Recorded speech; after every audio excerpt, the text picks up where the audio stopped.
Good morning. आज के share करब आमार निजेर एक भालो लागा भिडियो। এই দেখুন এই খুদেটি রটির একজন ফলোয়ার। হ্যাঁ, বিশ্বাস করছেন না? শুনে নিন। সত্যি বলছি, আমাকে এসে বলছে ওর একটা পেজ আছে না, রটি দা রটউইলার। উচ্চারণ করতে পারছিলাম না ঠিক করে, কিন্তু আমি জানেন খুব আনন্দিত। এইটুকু খুদে আমাকে বলছে আমি তোর ভিডিও রোজ দেখি।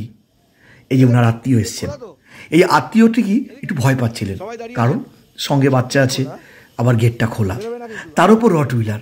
আমি নিজে ডেমনস্ট্রেশন দিলাম, সব গেট খুলে দিলাম এবং আমি নিজে এই গেট থেকে ওই গেটে বেরিয়ে গিয়ে দেখালাম যে রটি কিন্তু কোথাও যাচ্ছে না, যতক্ষণ না আমি বলবো রটি ওইখানেই থাকবে। ভদ্রলোক তো অবাক, আমি সব থেকে বড় অবাক। ওইটুকু বাচ্চা কি সুন্দর রটি দা রটউইলার পেজটা বলছে। বিশ্বাস করুন, এই ভালো লাগাটাই আপনাদের সঙ্গে শেয়ার করা। আজকের ভিডিওটা কিন্তু ভাইরাল করতেই হবে। আমি চাই আপনারা ভিডিওটা শেয়ার করুন, আর ভালো লাগলে বেশ সুন্দর সুন্দর কমেন্ট করে জানান, কারণ আপনাদের রটি গর্বিত আমি এবং গর্বিত আপনারাও। ভালো থাকবেন।